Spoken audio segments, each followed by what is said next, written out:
განუყურებთ ბიზნეს კურიერს, დღეს 4 ოქტომბერია, მე აკაკი გოგიჩაიშვილი ვარ და გასული კვირის მთავარ ეკონომიკურ მოვლენებს მიშა სესიაშვილთან ერთად გაგაცნობთ. მოგესალმებით. რატომ იყიდებიან ოჯახის ექიმები, რატომ წერენ რეცეპტებს ფარმაცევტული კომპანიების კარნახით? მიზეზი, მიზერული ხელფასები და მძიმე სამუშაო პირობებია მთავრობა ექიმების დაცვას გეგმავს.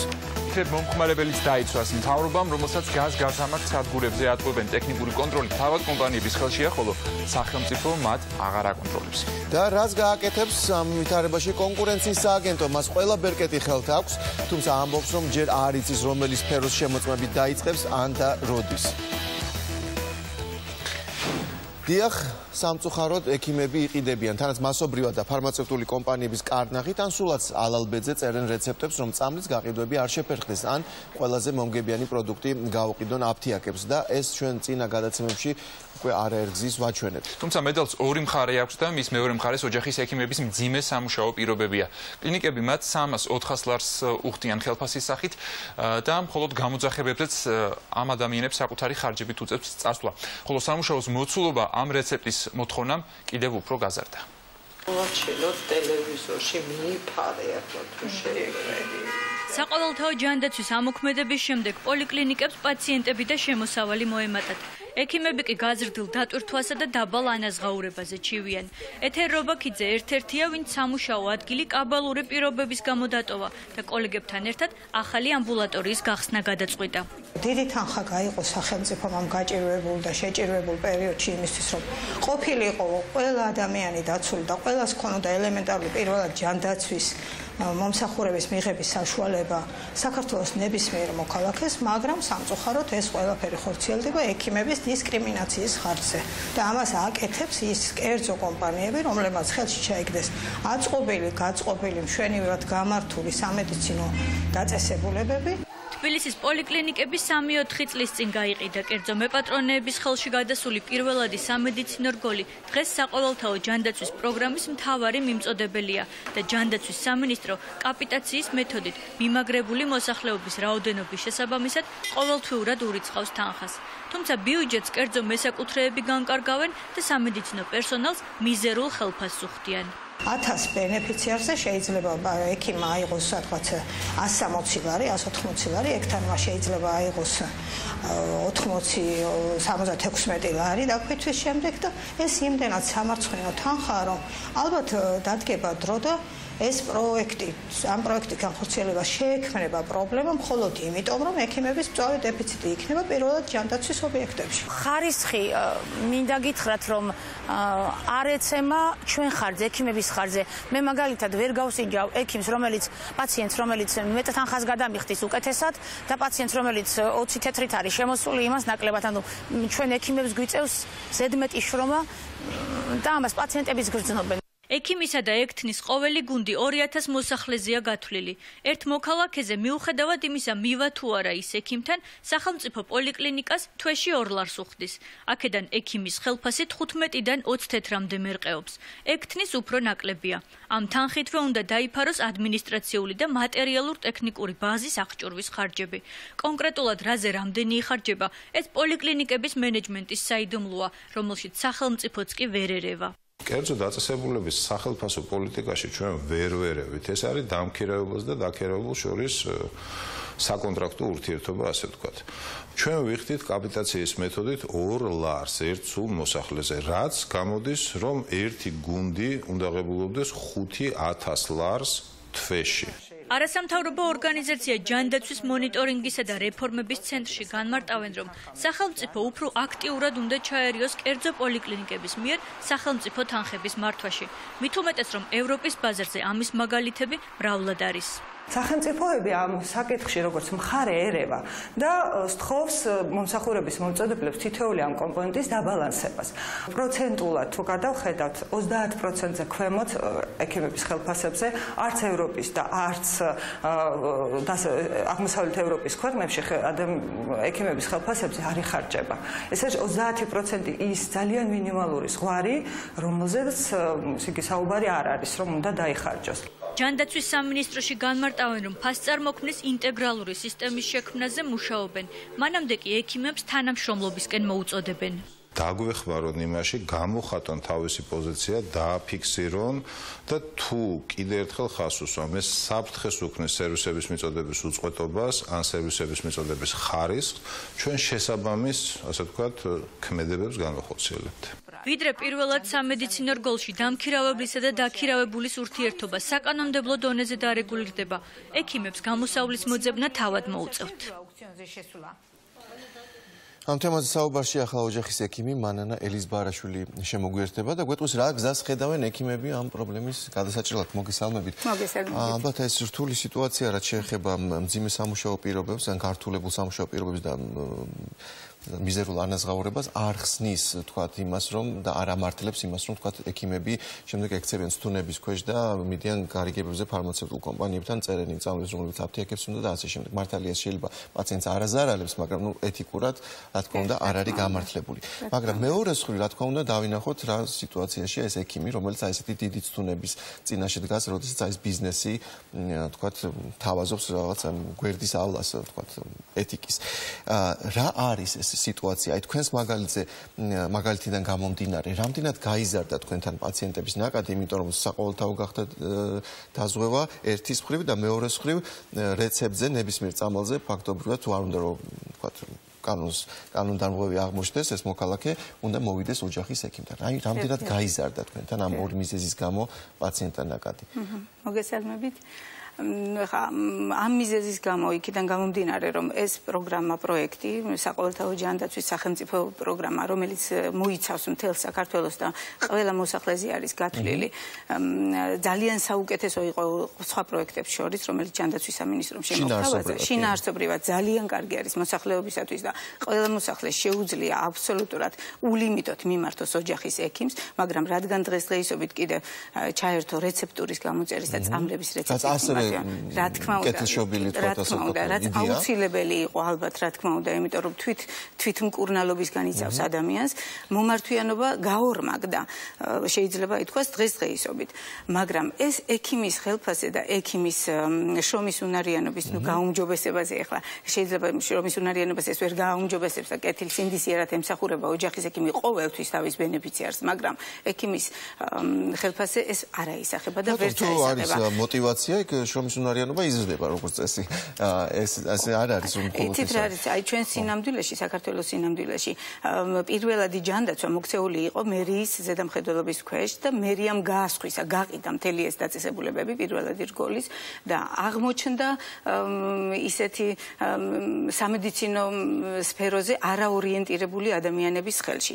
ანუ ამ ბიზნესი არ არიან ორიენტირებული რომ მაინცადა მაინც განვითარდეს ეს ბიზნესი და ექიმს კონდეს შესაძლებელი мотивация იმისათვის რომ არ იყოს რაღაცა დაჯაგრო მდგომარეობა. პირობებით ხუთწლიანი ვადა როგორც წესი რომ შეინარჩუნონ სამედიცინო პროფილი, შესაბამისად თუ აქ ვერ ნახავენ შემდეგ დიდ მოგებას, მე შეიძლება რომ საერთოდ რესტორანი გახსნან, ხო? ამას არ ზღუდავს, ხო? დიახ, რა თქმა უნდა, ეს ან ფაქტობრივად რეფორმის მთელი ტვირთი გადმოვიდა განსაკუთრებით მით უმეტეს ამ ოჯახის ექიმებზე, რომელსაც ეს ნაკადი მოაწყდა, ხო? დიახ, რა თქმა უნდა, ჯერ ესეთი რომ ძალიან დიდი ნაკადია დაწესებულებაში, ოჯახის ექიმი ძალიან დატვირთულია. ნუ ამას ერთობა მე გამოძახებები რომლებიც აგრეთვე რა თქმა უნდა უფასოა და ვალდებული ხარ რომ გამოძახებასაც მოემსახურო პაციენტს მაგრამ ეს ხდება თქვენი სატრანსპორტო ხარჯები რა თქმა უნდა და აი დღეში რამდენი გამოძახებაზე შეიძლება რომ ნუ ახლა არ ვიცი მაგრამ 2-3 გამოძახება მაინც აქვს თითო ოჯახის ექიმს განსაკუთრებით ზამთრის პერიოდში მაგრამ ეს ხდება ყველაფერი ექიმის ხარჯზე არავითარ შემთხვევაში კერძო მეპატრონე თავის ვალდებულებებში არ თვლის იმას, რომ ეს ჩამორიცხული 2 ლარი გადაანაწილოს ისეთ კეთილსინდისიერად, რომ მივიდეს ექიმამდე, რომელიც შემსრულებელია ამ სამუშაოზე. უექიმოთ ეს პროგრამა ვერანაირად ვერ განხორციელდება და არ იქნება ძალიან. აი, თქვენ გახედებენ თუ არა გათვლებში, მაგრამ ტიპიურ შემთხვევაში ამ 2 ლარიდან რაც ჯამში გამოდის მინისტრმა თქვა გუნდზე, ეს გუნდი არის ფაქტობრივად ექიმი და ექთანი, 5000 ლარი იხდის სახელმწიფო, აი რამდენი აღწევს ექიმამდე? აი ჩვენი მოდელი ძალიან საუკეთესო იყო იმისათვის, რომ კარგად გაგვერჩია ჩვენ რა იყო თქვა გაყიდვამდე და რა მოხდა გაყიდვის შემდეგ. ჩვენი მოდელი რა არის შესთავაზე თვითონ ეს თუ? არა. ჩვენ ვიყავით მერიის დაქვემდებარებაში, ქონდა უფასო, სანამდე გავიყიდებოდით, ქონდა დაწესებულებას უფასო, უზურპფრუქტი, რომლითაც ჩვენ თვითონ ვაწარმოებდით ჩვენი თავის არსებობას, ხელფასებს გავცემდით, დაწესებულებას ვინახავდით და მოგება მიქონდა მერიას. აი ასეთ შემთხვევაში ერთი წელი ჩვენ საყოველთაო პროგრამას ვახორციელებდით. აი ასეთ შემთხვევაში ექიმთან, გუნდთან, ანუ ექთანთან და ექიმთან მიდიოდა 67 თეთრი. ჩამორიცხული იმ 2 ლარიდან 67 თეთრი. და იყოფოდა რამდენი საშუალოდ? საშუალოდ გამოდიოდა 500-600 ლარიც გამოსიოდა დატვირთულ ოჯახის ექიმს, მაგრამ გასხვისების შემთხვევაში, როდესაც გავიყიდეთ ჩვენ 2013 წლის 1 დეკემბერს, ძალიან დიდი ბრძოლა გადავიტანეთ ეწინააღმდეგობით ამ ფორმით, ზოგადად გაყიდვას არა, რა თქმა უნდა, მაგრამ აი ამ ფორმით გასხვისებას, რომ ესეთი ადამიანების ხელში ვარდება დაწესებულება, რომელიც არ არის ორიენტირებული სამედიცინო მომსახურეობის გაუმჯობესებაზე. აი გაყიდვის შემდეგ აღმოჩნდით ზუსტად იმ საშიშროების წინაშე.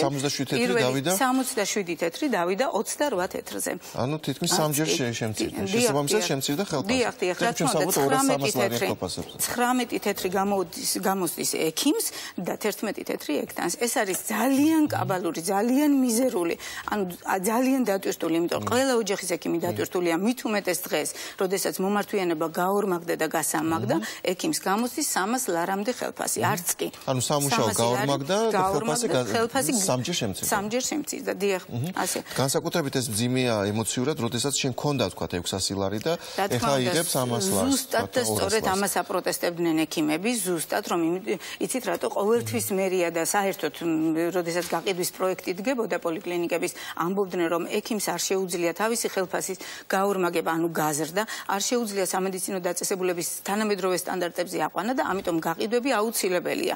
იქ უნდა ჩადებულიყო ინვესტიცია, უნდა მომხდარიყო დაწესებულების განვითარება და ექიმების პირობების გაუმჯობესება, ხელფასების ზრდა. არ შეიძლებოდა თქვა 500 ლარი ან 400-300 ქონოდა ექიმს, მაგრამ სინამდვილეში მოხდა პირიქით.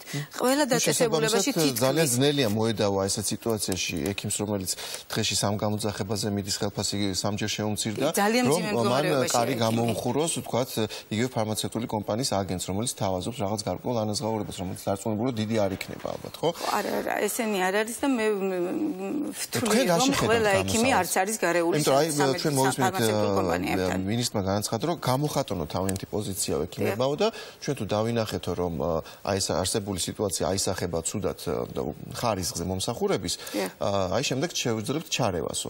აი თქვენ რას მოელით აი მოწოდების შედეგად? ჩვენ მოელით თუ რაღაც საპროტესტო აქციებს, ან იცით რა, არ მგონია ეხლა ექიმები იმდენად გამოხატეთ თქვენი პოზიცია, აი როგორ შეგიძლიათ? არა, ნუ ჩვენ გამოხატავთ ჩვენს პოზიციას, ვთქვათ ვაფიქსირებთ იგივე სატელევიზიო გადაცემაში პროფკავშირები ყოველთვის გვერდში ედგა ექიმებს და აფიქსირებდნენ თავის პოზიციას. ჩვენ მაგალითად ჩვენს მაგალითზე გამოხატეთ ჩვენ ჯერ კიდევ გაყიდვის დროს, იმიტომ რომ უკვე ვიცოდით გაყიდულ პირველად რგოლში რა სიტუაციაც იყო და რა მდგომარეობაც იყო. ჩაიარა უკვე არ მოიტანა თქვა. რა თქმა უნდა, ჩვენ შევეგუეთ ამას სახელმწიფო გადაწყვეტილებებს. რა გესახებათ, რა შეგიძლიათ გააკეთოთ იმისთვის, რომ ეს გამოხატოთ ეს პოზიცია.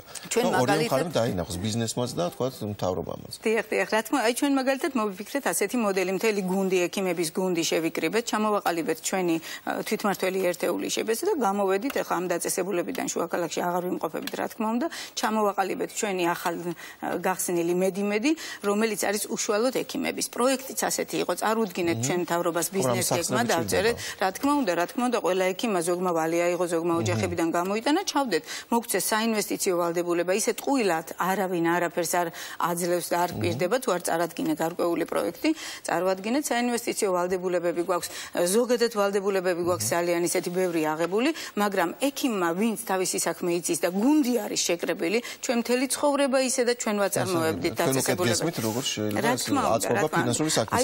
მაგრამ ეს არის საკუთარ თავს უშველე მოდელი, მაგრამ მთავრობისგან არ მოელით, რომ აი რაღაც იქნება. არა, მთავრობისგან შეიძლება რეგულაცია დაწესდეს, ჩამორიცხულ კაპიტაციაზე უნდა დაწესდეს ალბათ რეგულაცია, რომ ექიმამდეც მიაღწიოს იმ გარკვეულმა რაოდენობამ თანხა. კი, რა თქმა უნდა, იცით რა, როდესაც ბიზნესმენი კეთილსინდისიერად გადაანაწილებს ამ თანხებს, კაპიტაციაზე ჩასაფრებული არ უნდა იყოს.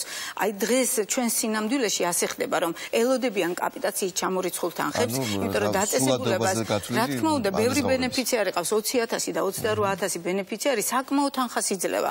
ჩამორიცხული თანხები ძალიან ბევრია. არ ემეტება ბიზნესმენს რომ მიიტანოს ნახევარი კაპიტაციიდან გადადის მოგებაში. გასაგებია, იმიტომ რომ ბოლოს თუ ეს ცუდად აისახა, თქვა სერვისის პირობებზე, ნაკლები ხალხი მოვა და მისთვის უკეთესია. ნაკლები ხარჯი ექნება, შემოსავალი მაინც იგივე ექნება. შემოსავალი იგივე დარჩება, რა თქმა უნდა. ძალიან დიდი მადლობა, მადლობთ ამ ანალიზისთვის, რომელიც ბევრმა არის ის და მთავრობის ჩარევას ითხოვს, ასევე საწვავის ბაზარით, სადაც კონკურენციისა და სამართლიანი ფასების აღდგენა ჯერ ისევ დაპირებად რჩება. ბუნებრივი აირის მომხმარებელი მძღოლები ჩივიან, რომ კომპანია კომპანიები მათ საწვავის მოცულობაში და შედეგად ფასებში ატყუებენ. და თუ კი აქამდე ამას მხოლოდ ეჭვად გამოთქვავდნენ, ახლა ვიზუალურ დადასტურებასაც მიაგნეს. ყოველ შემთხვევაში მათ ასე მიაჩნიათ. თუმცა ოფიციალურად დადასტურების საშუალება არ აქვთ, რადგან ტექნიკურ კონტროლს ამ ბიზნესზე მთავრობა არ ახორციელებს. იპარავენ თუ არა გაზგასამართის სადგურები ფულს. ძღოლების უმეტესობა თვლის, რომ კი და თავს დაუცველად მიიჩნევს. 13 კუბიანია, ზოგან 18 ლარი ჩადის, ზოგან 20 ლარი ჩადის, ზოგან 22, ზოგან 15 და ვიღაცი ჯიბეებში ჩადის ეს ფული და არ არის ეგრე რა, რომ ხალხი მიტო დადის გაზის ბალონით, რომ იეფათ იმოძრაოს რა და ჯობია რომ კონტროლი ვიღაცამ გააკეთოს ამის კონტროლი. ადრე რო წირთავდნენ 12 ლარით ავდიოდი ნორმალურად 160. აი ახლა 120. ზოგან სწორად ასხამენ, ზოგან არასწორად. ზოგან მეც გადიხარ, ზოგან ნაკლებს გადიხარ. ზოგან ფულს მეც იხდი, ზოგან ნაკლებს იხდი. ეჭვი განსაკუთრებით მაშინ ძარბდება, როცა მას ვიზუალური დასტურიც ახლავს. მაგალითად, სოკარის სადგურებზე, სადაც ყველაზე დაბალი ფასია, თუმცა მრიცხველი ათეულებს ამრგვალებს. როცა გასასხავ დაუშვა და ეტყვი, რომ ჩამისხი 5 კუბი, როცა მიდის მრიცხველი 4.5 კუბის მერე ხდება და პირდაპირ 5 კუბს წერს. ანუ 9 კუბს იპარავენ. რო გადავიყვანოთ ეს თანხაში 9 კუბი არის 55 თეთრი. 55 თეთრი რო 5 კუბზე გაყო არის 11 თეთრი. სინამდვილეში ლარი და 900 რო დავუმატოთ 11 თეთრი, გაზის ფასი გამოდის ლარი და 20. და არა ლარი და 9. დისპენსერის მრიცხველზე ეს მკაფიოდ ჩანს და ამის შესახებ მომსახურე პერსონალმაც კარგად იცის. ოღონდაც ამბობს, რომ ის არაფერ შუაშია. 4.5 კუბიდან 5 კუბზე გადახდა და რატო შევა ეგრე? არ ვიცი, ეს უბრალოდ უნდა კითხო. იმათ უნდა კითხო, იმას თათრებს მე ვერ გეტყვი პასუხი. იტყუება და იმითო. იტყუება და იმითო? ესე იგი 9 კუბს იტყუება 5 კუბში, თო? შეიძლება იმ 9 კუბმა დაუშვათ კონკრეტულ ჩემ შემთხვევაში არ დაგაქციოს. აქ უბრალოდ ფაქტია ლაპარაკი. რო ეტყვი რომ რატო 9 კუბი რატო მომპარე? ჩემი საქმე არ არის წადი და სადაც გინა იქ იჩივლე გეუნებიან რა და სად უნდა ვიჩივლო ეხლა დაუშვათ მე ვერსად ვერ ვიჩივლებ და მაგათ მე ვერ მოუგებ სასამართლო პროცესს რა. სოკარის გაზის სადგურებზე გალილეოს ფირმის აპარატურა აყენია. კომპანიის წარმომადგენელი ამბობს, რომ მისი ტექნიკა გამართულად მუშაობს. შანსი მაგისი არის გამორიცხული ჩვენი გამოცდილებიდან გამომდინარე 30 წლამდე დაჟე პიროვნებათაც ხელოვნურათაც რომ მოუნდეს ვიღაცას შეძრომა იმ მაიკრომოუშენის სისტემაში შეცვლა რაღაცეების დარეგულირება რაღაცეების რაღაც პარამეტრების მაგი არის გამორიცხული. გალილეოს წარმომადგენელი ამბობს, რომ მათ მსოფლიოში ყველაზე სწრაფი ჩასხმის სისტემა აქვთ. სწორედ ამ სისტემის ფუნქციონირების სპეციფიკით ხსნის მრიცხველზე ციფრების ეგრეთ წოდებულ ნახტომს. ლერი შაფთალის განმარტებით მომხმარებელი საწვავის ზუსტ ოდენობას იღებს, თუმცა ეჭვების გასაფანდად მაინც მიიღეს გადაწყვეტილება და ცოტა ხანში ჩასხმის ტემპს შეცვლიან. ჩვენ სოკარმა გთხოვა და ჩვენ ყველანაირად ეხლა ვანელებთ, შევანებთ ეხლა ტემპს. იმის გასარკვევად თუ ვინ ზომავს გაზგასამართის სადგურების გამართულობას, ფინანსთა სამინისტროს მივაკითხეთ, თუმცა აღმოჩნდა, რომ იქ მხოლოდ დისპენსერის დალუქვა ევალებათ.